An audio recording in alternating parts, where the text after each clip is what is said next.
Hi everyone, welcome to మీ Vasanta kitchen. ఈరోజు వీడియోలో గుత్తి వంకాయ కూరని సులువుగా ఈజీగా ఎలా చేయాలో చూపించబోతున్నాను. ఈ కర్రీ రైస్, రోటీ, పుల్కా, బిర్యానీ ఎందులోదైనా పర్ఫెక్ట్గా సరిపోతుంది. చాలా టేస్టీగా ఉంటుంది. మీరు కూడా ట్రై చేయాల్సిన రెసిపీ.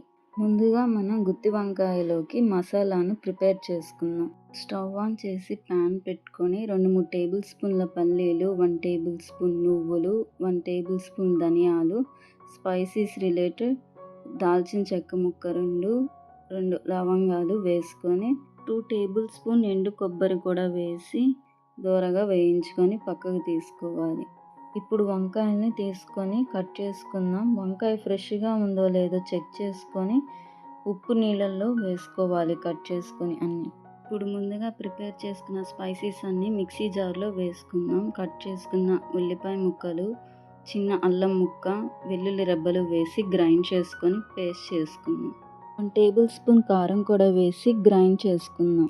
ఇప్పుడు ఒక్కొక్క వంకాయ తీసుకొని మసాలాను స్టఫ్ చేసుకుందాం.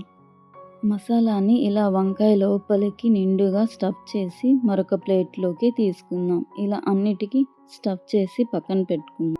ఇప్పుడు ఒక ప్యాన్ పెట్టి 2 టేబుల్ స్పూన్ల ఆయిల్ వేసి 1 టేబుల్ స్పూన్ ఆవాలు, 1/2 టేబుల్ స్పూన్ జీలకర్ర, 2 ఎండుమిర్చి, కరివేపాకు వేసి ఫ్రై చేసుకోవాలి. ఇప్పుడు మసాలా నింపిన గుత్తి వంకాయల్ని తీసుకొని 1 మినిట్ పాటు ఉడకనిచ్చి పక్కకు తీసుకోవాలి.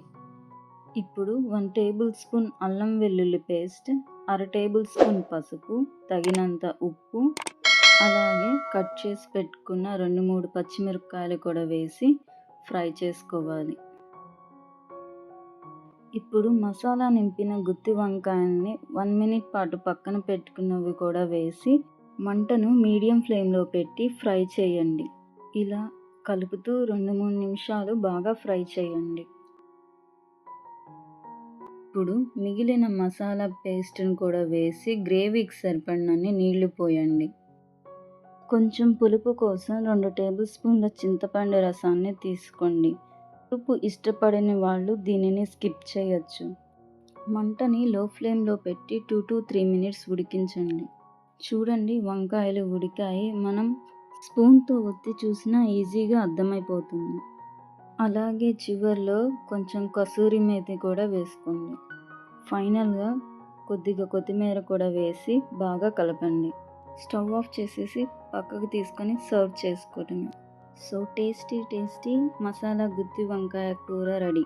సో ఈ రెసిపీని మీరు కూడా తప్పకుండా ఇంట్లో ట్రై చేయండి.